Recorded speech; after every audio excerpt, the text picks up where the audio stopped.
C'est la Señorita Esperanza. Elle t'appelle au téléphone de la clinique. Allô? Marimar, ma fille, Que se passe-t-il, Esperanza? papa, il vient juste de mourir. De mourir? Mon père est mort! Oh, viens, ma chérie, viens.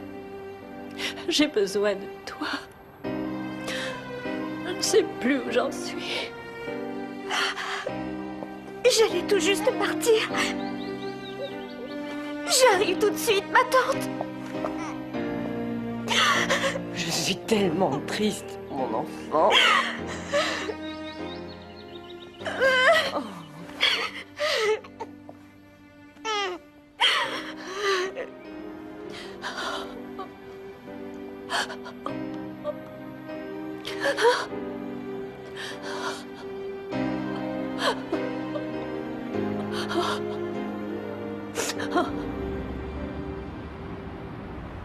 Alors, comme ça, vous avez loué à Arturo une chambre pour une jeune fille?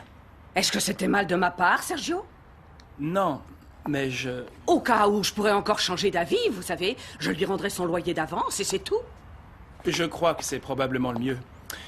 Si Arturo se rend compte que vous avez changé d'avis seulement à cause de moi, je perdrai sûrement un de mes meilleurs amis. Eh bien, qu'est-ce qui vous fait peur à ce point, Sergio? Les relations de couple sont interdites au sein de la pension. C'est marqué clairement sur la porte. Chez Josefina, pension de famille pour personnes éduquées et raffinées. Et je l'ai bien dit à votre ami. Quand il arrive quelque chose, on dit « c'était écrit ». Croyez-vous au destin, Doña Josefina? Eh bien, oui, mais Vous n'avez pas l'air convaincu? c'est que je crois qu'on peut forcer le destin, ou du moins l'influencer, si on le veut vraiment. Je ne suis pas d'accord avec vous. Je crois que Dieu surveille chaque pas de notre vie. Vous me faites marcher. Bien sûr que non. Il tient des comptes où figure notre date de naissance, le jour de notre mort, et aussi la façon dont nous allons tous mourir. Il est écrit aussi si nous serons bons ou alors mauvais, et aussi tout le reste. Eh bien, je respecte vos idées, mais je pense vraiment que nous influençons le destin par nos propres actions. Je respecterai aussi vos idées.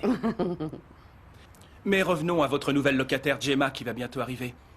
Méfiez-vous donc, parce que vous pourriez bien être demoiselle d'honneur à son mariage. Et son futur époux, c'est qui? Arturo, naturellement. Il continue de nier, mais il finira par se marier avec Gemma. Aujourd'hui, je n'ai vraiment plus de famille, Corazon. Je n'ai plus de mère. Je n'ai plus de grands-parents. Je n'ai plus de mari. Et plus de père. Il me reste seulement ma fille. Ma petite fille adorée. Oh, même si nous ne sommes pas ta famille, tu n'es pas seule. Tu as le père Porès et aussi moi, et tu sais que nous t'aimons, ma petite Marima. Et il y a aussi sa capuce. Sa capuce.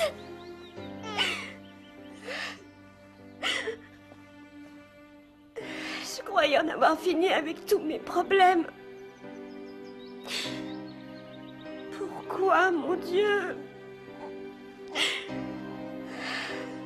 Dois-je encore subir toutes ces souffrances?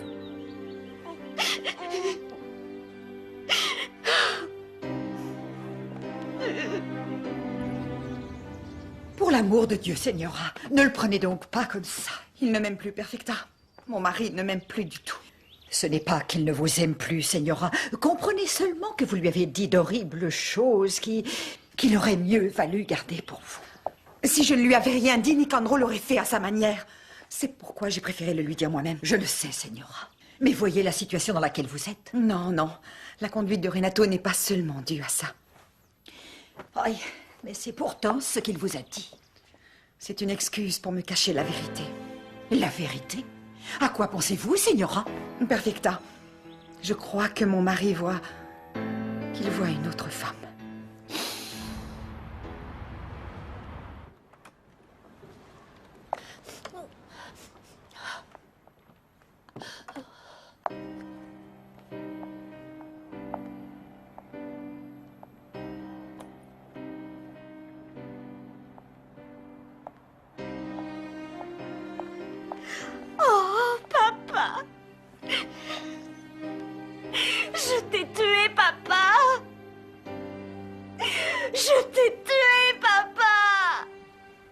papa.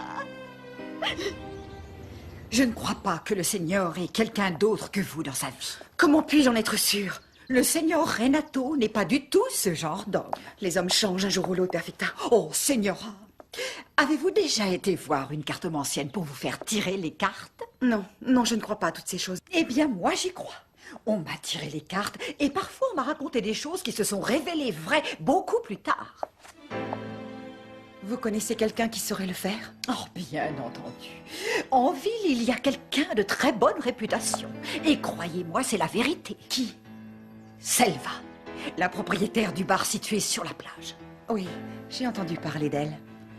Voulez-vous que j'aille lui demander qu'elle prédise votre avenir? Tout ce qui est arrivé est ma faute. C'est ma faute. Non, non, ma fille. Ne te rends pas coupable.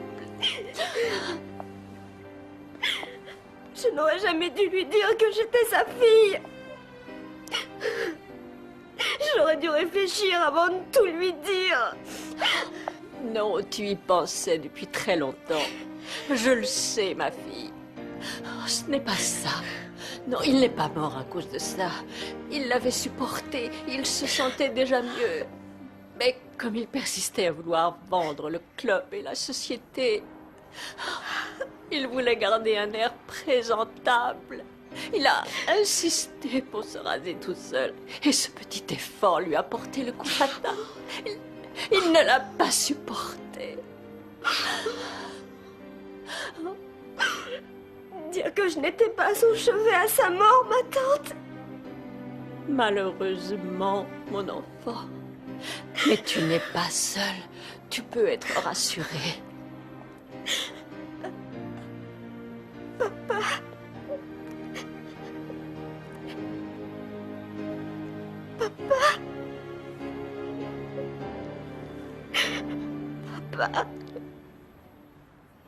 Attendez-moi ici. Je vous dirai quand vous pourrez entrer.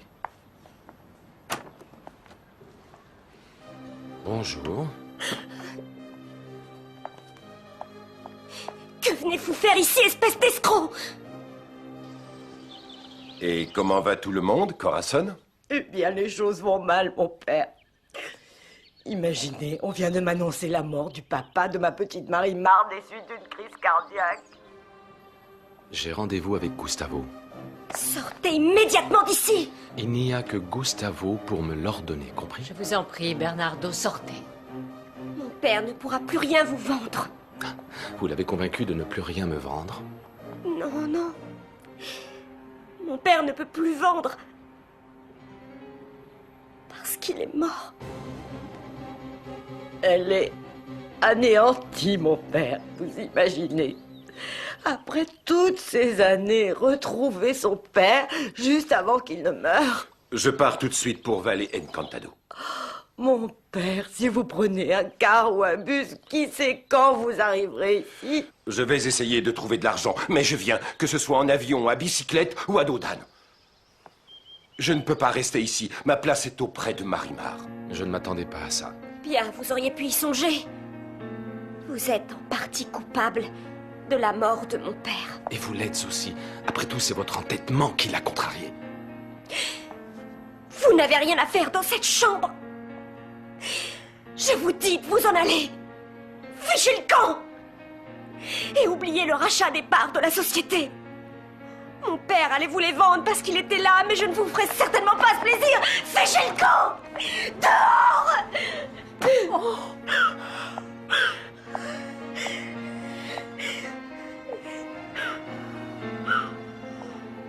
Il va falloir s'occuper de son enterrement, tu sais.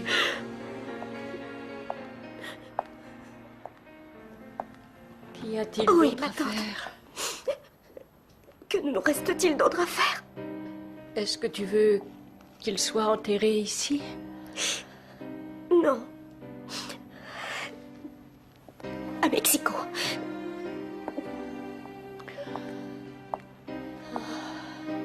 C'est probablement ce qu'il aurait voulu. Mais comment allons-nous arranger ça?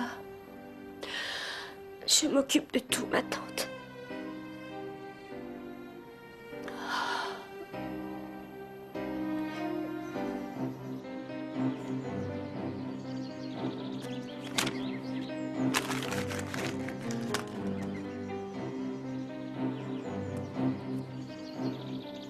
Mais votre patronne est une personne odieuse et hautaine. Oui, Selva. Mais maintenant, elle est désespérée. Elle avait tant de haine pour Marimar. Marimar était une voleuse. Et la Señora, avec bonté et générosité, a retiré sa plainte pour qu'elle soit libérée de prison. Mais dans le voisinage, on raconte que Marimar ne lui avait rien volé. Oh, les gens parlent beaucoup. Bien sûr qu'elle avait volé. Et je trouve étrange que vous aussi vous défendiez cette espèce de souillon. Avant, vous ne pouviez pas la voir, même pas en peinture, Selva. Je gardais un œil sur elle parce que j'ai plusieurs fois essayé de la convaincre de travailler avec moi. Et comme elle était innocente, elle a toujours dit non. Mais c'est une adorable jeune fille. Elle n'a pas eu beaucoup de chance. J'espère que tout va bien pour elle à Mexico. En ce qui me concerne, je me fiche de ce qu'elle a pu devenir. Bien. Allez-vous tirer les cartes à la Señora Angelica ou non? Puisqu'elle paie, eh bien, vous pouvez lui dire de venir quand elle voudra. Mais à une condition.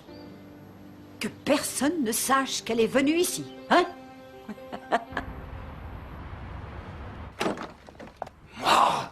Tiens! A-t-il accepté de vendre? Bon sang, qu'est-ce que j'ai fait au bon Dieu pour mériter ça? Ne me dis pas que Gustavo est revenu sur sa décision. Mais non, il a fait encore pire. Gustavo est mort. Et pourquoi rigoles-tu? Voilà, monsieur. Merci.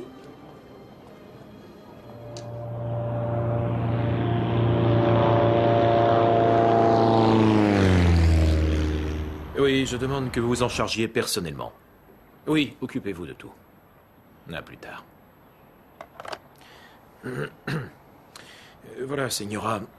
Ce jeune homme va se charger de tout pour votre père. C'est son travail. Il se chargera aussi d'organiser les funérailles à Mexico. Oui, docteur. Merci. Et croyez-moi, Don Gustavo a eu une mort heureuse. Consolez-vous. Son cœur n'aurait pas résisté plus longtemps. Ce n'était qu'une question d'heure ou de jours. Mais la fin était très proche. Je vous avais prévenu. C'est vrai, docteur. Vous ne m'aviez pas menti à ce sujet. Mais honnêtement, docteur, mon père a-t-il souffert? Non, absolument pas. Son expression était paisible, sans angoisse. Oh, je remercie Dieu qu'il n'ait pas souffert. C'est la vérité. Et croyez-vous que des éléments externes aient précipité sa mort? Par exemple, subir une série d'émotions fortes? Dans son cas, nous recommandions le repos et la tranquillité. Mais comme je viens de vous le dire, votre père allait décéder de toute manière. Alors, Señora, n'ayez aucun sentiment de culpabilité. Non mais tu réalises l'ampleur de ma malchance? Qu'est-ce que je vais faire? Tout repose entre les mains de cette femme. L'offre que tu as faite à Gustavo représentait beaucoup d'argent. Sa fille héritera de bien plus d'argent. Oh, cette belle-là, ou Maria del Mar, va se fatiguer.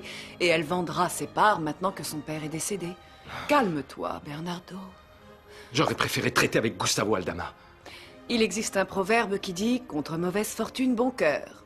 Je m'attends au pire, Brenda. Et tu l'attireras si tu continues à y penser. Maintenant, elle est seule, Bernardo. Et malgré son statut d'héritière et sa fortune, il sera très facile de nous débarrasser de cette femme. Fais-moi confiance.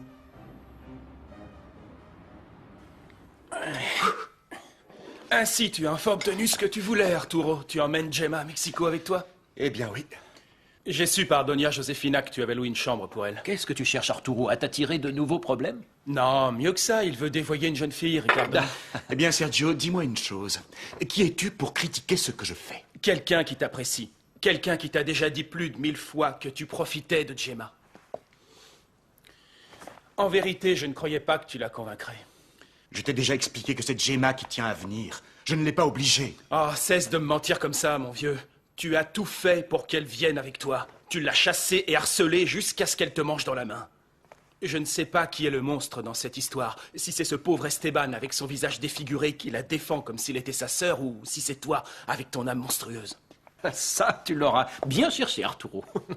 Franchement, Sergio, tu peux parler. Oui, je peux parler. Je suis sorti avec beaucoup de filles, c'est vrai. Mais aucune d'entre elles n'était innocente.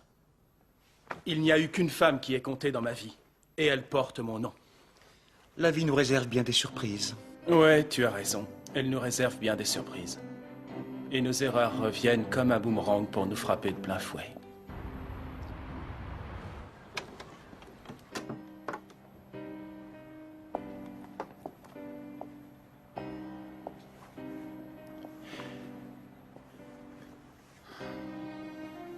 Tout est réglé, ma tante. Ils vont embaumer le corps de papa et... Demain, il sera transporté jusqu'à Mexico. Les pompes funèbres ont été contactées. Oh mon Dieu! Oh, cela me paraît tellement irréel. Oh, je t'en supplie, ma tante. Tu t'es montrée forte jusqu'à maintenant. Il faut que tu tiennes encore le coup. Sinon, je ne sais pas ce que je vais devenir, ma tante. Selva a dit que vous pourrez aller la voir quand vous le voudrez. Cependant, ses tarifs sont plutôt élevés. Je me moque qu'il soit exorbitant. Demain, vous m'accompagnerez jusqu'à chez elle. Oui, Señora, ce sera le mieux. Seulement, j'espère que cette femme est aussi bonne que vous le dites. Je veux qu'elle prédise si Renato m'est fidèle ou s'il me trompe. Avec une autre femme.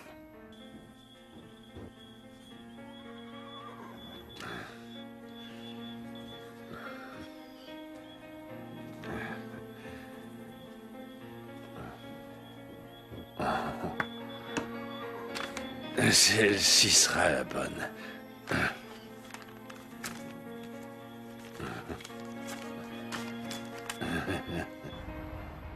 Sachez que je pense bien à vous, Bella, et si vous avez besoin de moi, maintenant ou plus tard, vous pouvez compter sur moi, vous le savez. Je vais avoir besoin de vous et beaucoup, Esteban. J'aurai besoin de vous plus tard, quand je reviendrai de Mexico. Des funérailles de mon père. Je ne vous laisserai pas seul. Bonne nuit, Señora. Bonne nuit, Esteban. Et encore une fois, merci. Le père Porres devrait arriver d'un moment à l'autre. Il m'a dit qu'il viendrait par n'importe quel moyen parce qu'il fallait qu'il partage avec toi ce moment tragique. En fait, je ne suis pas si seule. Tu pars demain matin pour Mexico? Oui, Corazon. Vas-tu me laisser en garde la petite Crusita? Non. Je l'emmène avec moi, Corazon. Avec ce qui s'est passé, je ne veux pas me séparer de ma fille. De plus, ne le prends pas mal, mais... je veux qu'elle voie une dernière fois son grand-père. Le pauvre homme n'a pas eu le temps de connaître sa petite fille. Bien, je pourrais me passer d'elle un jour ou deux. Oh, ce doit être le père Porres. Mon père! Oh, mon père! Qu'est-ce que tu fais ici aussitôt? Habille-toi, nous allons à un enterrement, Sergio. Un enterrement? Et de qui? D'un ancien type de l'équipe, Armando Ruiz. Il a eu un accident de moto et on l'enterre aujourd'hui. Tu n'es pas fatiguée, ma tante? Non, ma fille. Laisse-la moi. Je vais la porter.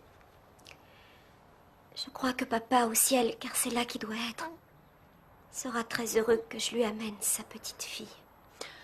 Bien entendu, oui, ma fille. Herminia et Adela sont déjà partis au funérarium.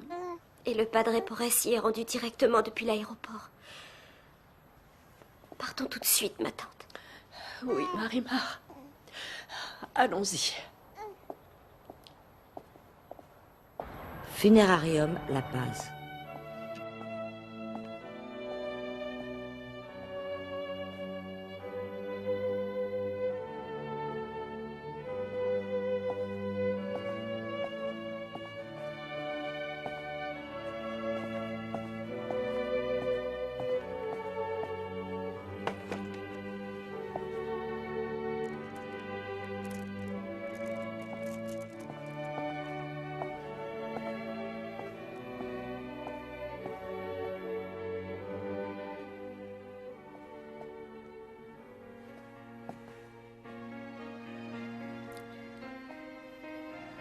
Je vais prendre un café.